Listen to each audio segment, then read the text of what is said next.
করব আমি আমার দুই ছেলের ৮ মাসের ফটোশ্যুট। তো দুজনকেই আমি রেডি করে নিয়েছি আর প্রথমবার ওদেরকে শার্ট পরিয়েছি। এই শার্ট দুটো না অন্নপ্রাশনে গিফট পেয়েছিল। তো এখানে আমি নিয়ে এসেছি, এখানে আমি কলা দিয়ে আর্ট লিখেছিলাম, যেটা একদম আর অবস্থায় নেই, কারণ ওরা কলা খেতে ভালোবাসে আর কলা যে ওইটা ও চিনেছে, দুজনেই ওটাকে শেষ করে দিয়েছে। এই যে কয়েকটা ফটো নিয়ে এসে ওদেরকে একটু বাইরে যে কয়েকটা ফটো করব, কয়েকটা ভিডিও নিব। তারপর এই যে ওদের আর কোনো শেষ নেই সীমানার, কারণ মাটি বলতে পাগল আমার ছেলেরা। তো একজনকে নামিয়ে দেওয়া হয়েছে, ও দেখো কি পরিমাণে হামাগুড়ি দিচ্ছে। তারপর দুজনকে নিয়ে একটু আমি হাঁটতে চেষ্টা করলাম, দেখলাম যে দুজনে হাঁটতে পারি নাকি। তারপর দেখি ওরা মানে ওদেরকে আমি কি হাঁটাবো, ওরাই তো আমাকে হেঁটে নিয়ে যাচ্ছে। আর ওদের মুখের হাসিটা একবার দেখছো। আর স্লো মোশন ভিডিও বানানোর জন্য এই হাঁটাটা হেঁটেছি, বাট এখনও ভিডিওটা বানাতে পারিনি।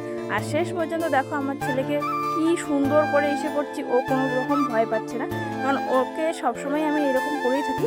তো সেরকম একটা ভয় নেই, কিন্তু আমার বড় ছেলে একটু ভয় পেয়েছে। তো আজকের ভিডিওটা এই পর্যন্ত, পুরো ভিডিওটা নিচে দেওয়া আছে, তোমরা দেখে নিতে পারো।